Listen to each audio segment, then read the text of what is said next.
Welcome back to our coverage from the Fifth Third Riverbank Run. We're about 15 minutes from the finish of the 25K. We've been watching the elite runners, both the men and the women, and we've been watching them compete against each other. And it's been an exciting race so far. Slowly and slowly, that pack has dwindled and dwindled, and now you can see just, 4 runners now in the mix to win these races combined for both the men and the women. The men's field now down to 3, Christo Landry, Jared Ward, and Jacob Riley. Jacob Riley, part of the Hanson's team right across the state there in Rochester, Michigan. They've been kind of helping the resurgence of American distance running over the last 15 years. They started the club really just out of their store, out of their running shoe stores, and they really just focused all their resources. Before they had a Brooks sponsorship or anything, they just funded it. They had these athletes. They let them work part-time in the store so that they could train, and then they gave them gear and helped them with housing. They bought 2 houses. The guys all live there. So it's been pretty cool to see them really help the resurgence of American distance running. I remember when I was in high school, they had just started that group. So Jacob Riley is one of their best runners now, and so he's driven across the state here, and he's sticking his nose right in it right now with the past 2 champions, Christo Landry and Jared Ward. And they've had some runners come here and win in the past. I remember Brian Sell. Brian Sell. The year, but years back, he won this. He made the Olympic team in 2008. They just had one of their women, Desiree Linden, formerly Davila. She won a few years ago as well. She just made the Olympic team, her second Olympic team in the marathon 2 months ago, and so they've had a good tradition of some good long distance road racers. So are you in a way surprised that Jared is running here with this being an Olympic year and him making that Olympic team? Is it kind of a coup for us to be able to get him? It really is good timing, I guess, more than anything for him, probably. If I had made the team, I think maybe I wouldn't be sitting here with you guys. Maybe I'd be out there running just because it would be good timing. But so the biggest thing is, a lot of these guys, they come off from a race like that, and it's the mental letdown afterwards. You made an Olympic team. It's hard to get back into it mentally sometimes, and so that's the biggest thing. He's getting out racing again, and it's important because you can't sit there and dwell on it, and all the hard work that went into making the Olympic team. Sometimes you can sit on your laurels for a little bit too long, and he's gotten right back out there in it. And Alefine Bolton just about to come up to John Ball Park, where we do have Tom Hillen standing by. As I know, Dathan, you've ruled it out, but I guess the optimism in me wants to see those 2 icons get closer. But we're going to go ahead and send things out to Tom Hillen, who's live at John Ball Park as Alefine Bolton passes by.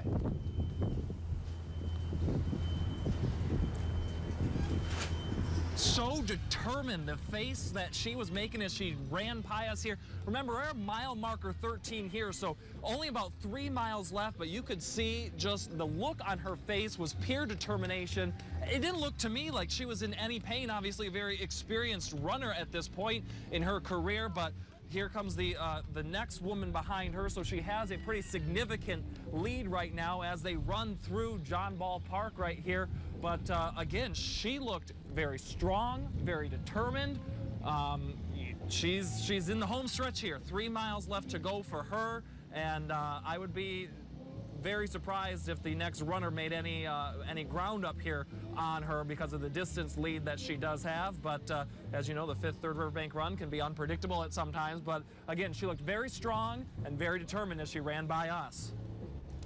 All right, Tom Hillen live at John Ball Park. And Dathan, I got to ask you because, you hear that there's still 3 miles left, and pretty soon here, Alefine is going to come out, and she's going to be able to see downtown Grand Rapids. Is that a little deceiving? Because it's not as close as it appears to be. It's like the thing in the mirror. It says objects may not be as close as they appear. That's definitely the case.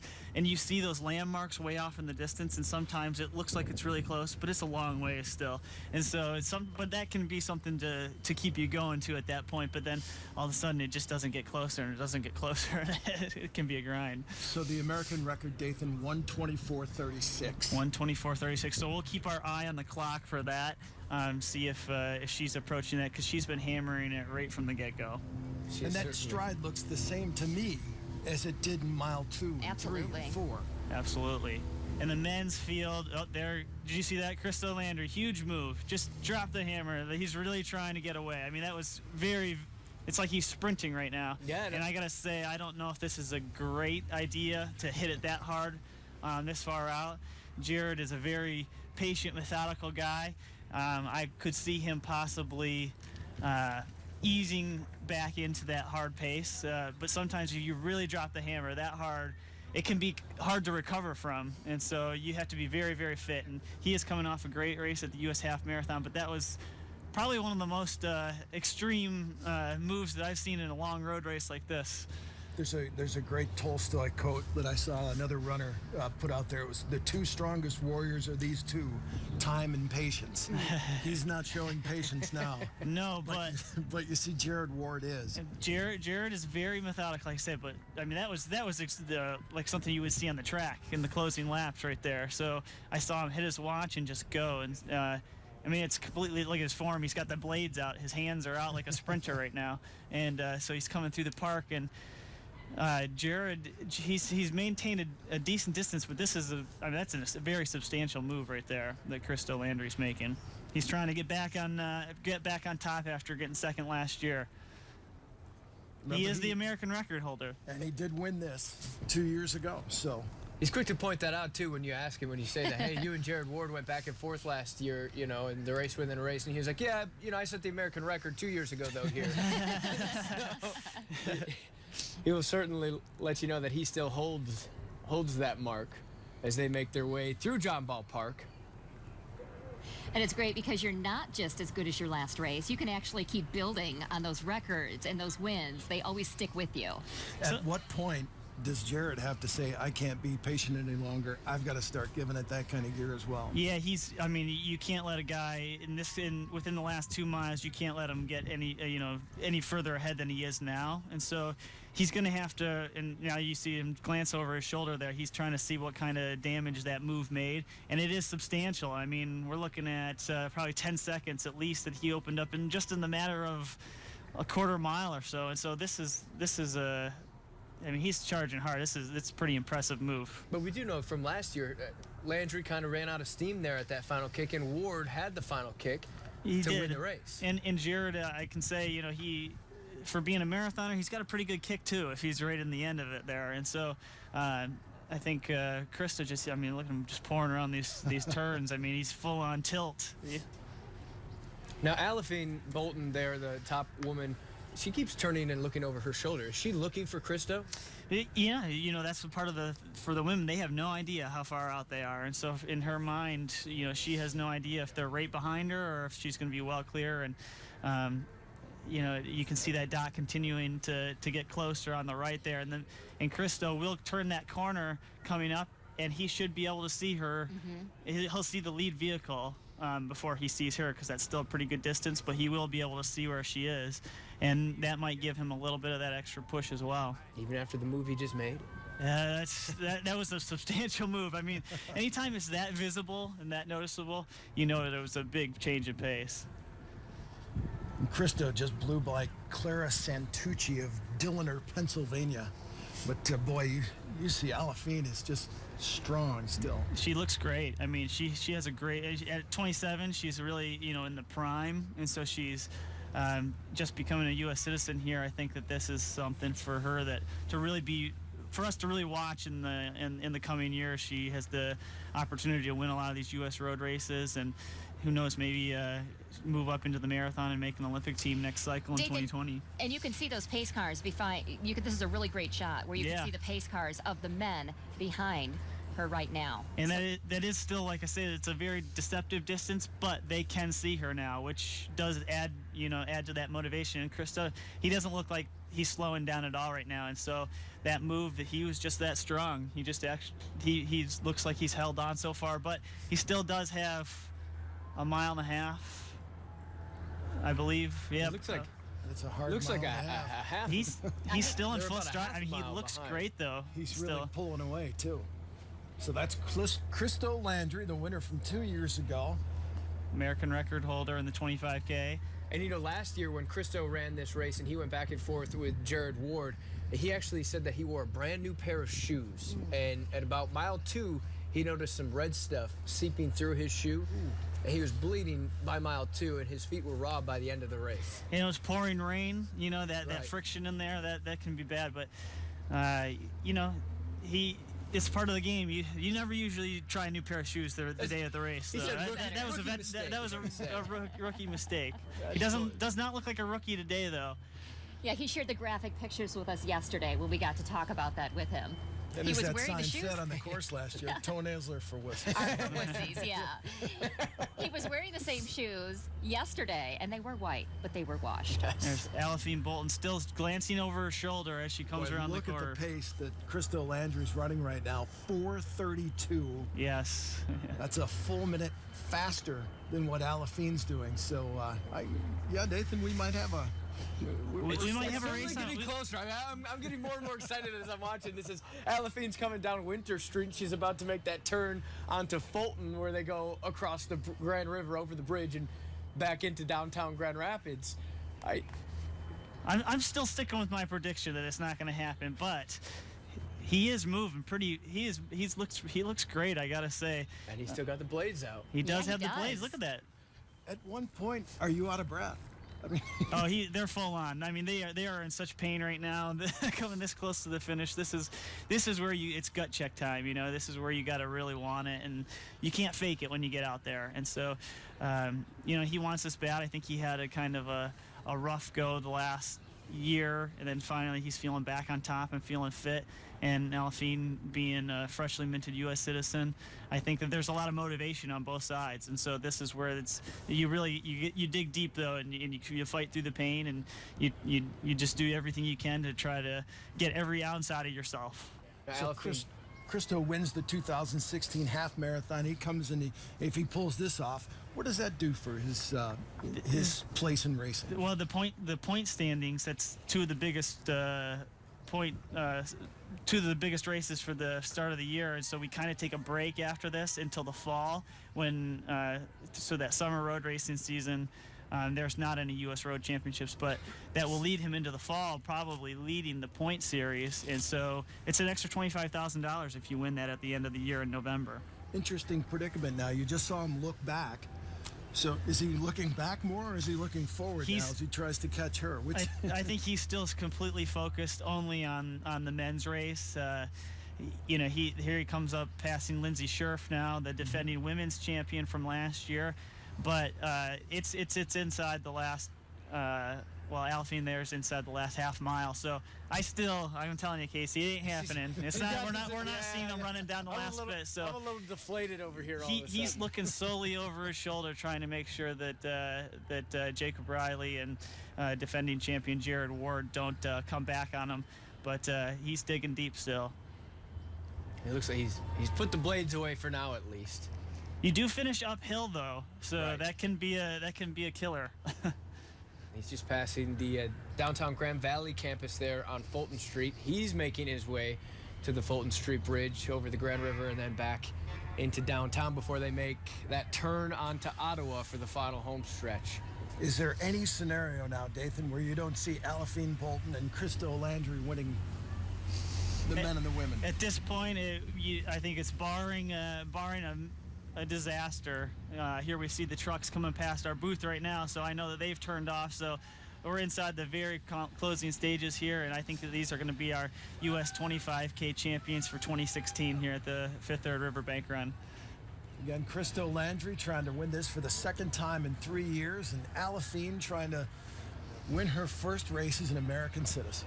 And she did say, she mentioned that she is so proud to be an American citizen, and there would be no greater gift to give back to the American people than to win the USA Championship in her first race in the USA 25K Championship.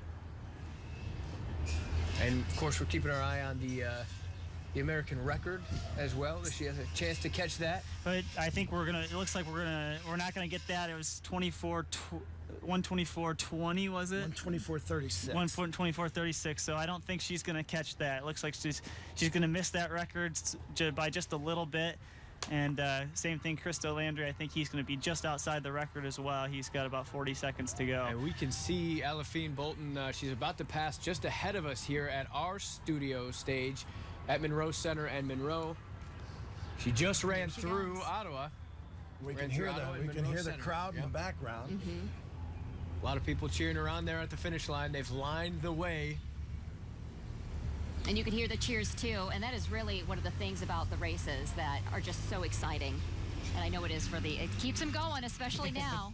One more look back for Christo. I don't think he's got anything to worry about here. No, he is well clear. I think, these are going to be our 2016 U.S. 25K champions, Aliphine Bolton. Here she comes.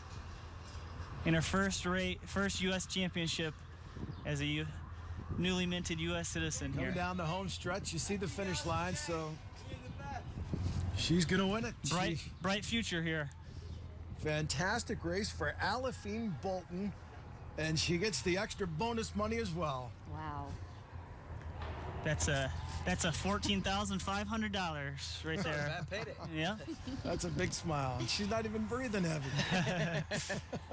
You see Evan Dean right there just behind her. He's going to grab her shortly. We'll hear from Aliphine. I think she wants to make sure she She let wants- Christo He's know. going to let Christo know. She was look at her. She said. Gladys Kipsoy kept with her rate for a long time. She's going to get second place. Here comes Crystal Landry. Back on top. And you can see Jared just behind him, but probably too far to catch him. So are the men going to lobby next year to get a little more 10.5 cushion? minute start? Yeah, look at Jared Ward came back strong actually at the end. He Yeah, didn't how get him about by that? too much. But here's your 2016 U.S. 25K champion, Crystal Landry. So our last two champions finished 1-2. Christo Landry, second time in 3 years. Big smile on his face. Second place, fist Jared bump. Ward. A hug for the winners. Watch Jared there in August in Rio on that marathon team. Looking forward to meeting up with him in Rio. Absolutely. Now, Dathan, he's a guy that Jacob Riley.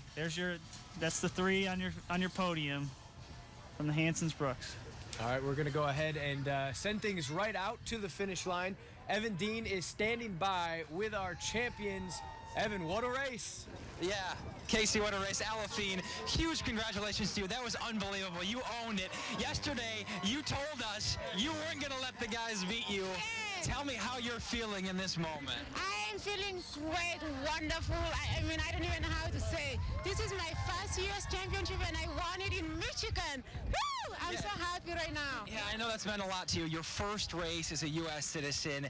What is my second race as a U.S. citizen, but my first U.S. championship. your first U.S. championship? What does that feel like to do it right here in Grand Rapids? It feels great. It feels amazing. I feel like Michigan is home to me just because, like I've been saying, I started my college career, my professional career here in Michigan, and to just come back and do my first U.S. championship, it feels amazing. Yeah. The crowd out there, actually somebody asked me yesterday what I thought about the crowd, and I told them that I was going to give that answer until today. Now I have to answer. The crowd were great. They were amazing. I mean, they brought me home. I am so happy right now, and I'm so thankful for the volunteers out there. They were just amazing. I mean, in this cold weather, and they're out there cheering for us. It means the world to us. Aliphine, congratulations. Great race. Great job. We're going to go right over here to Christo. Hey, Christo. Hey, great race. Hey, I know 2014 you won this thing. Last year you were runner-up, and to win it again.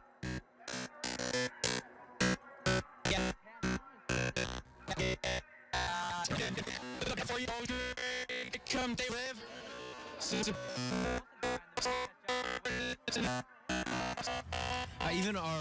Even our technology is so Yes. excited for Christo. I know, it was like some disco music.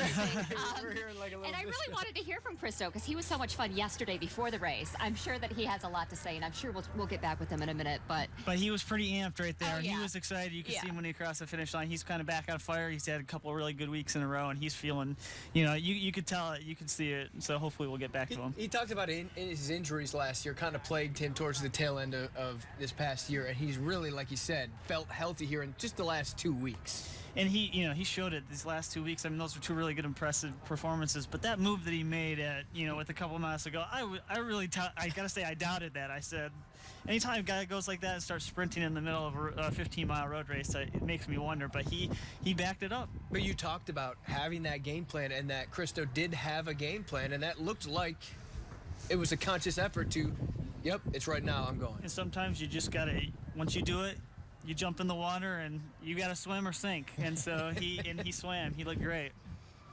And again, it's the same mark that he did at the half marathon. It was the 10-mile mark that he just kind of.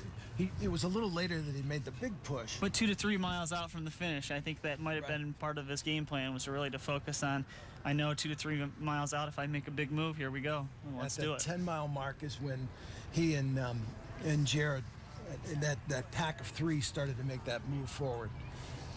And these runners not as lucky to be finished just yet. They get to enjoy, though, Millennium Park, as we get to enjoy these nice Drone 8 aerial images. We'll be right back with more from the 39th annual Fifth Third Riverbank Run live from downtown Grand Rapids.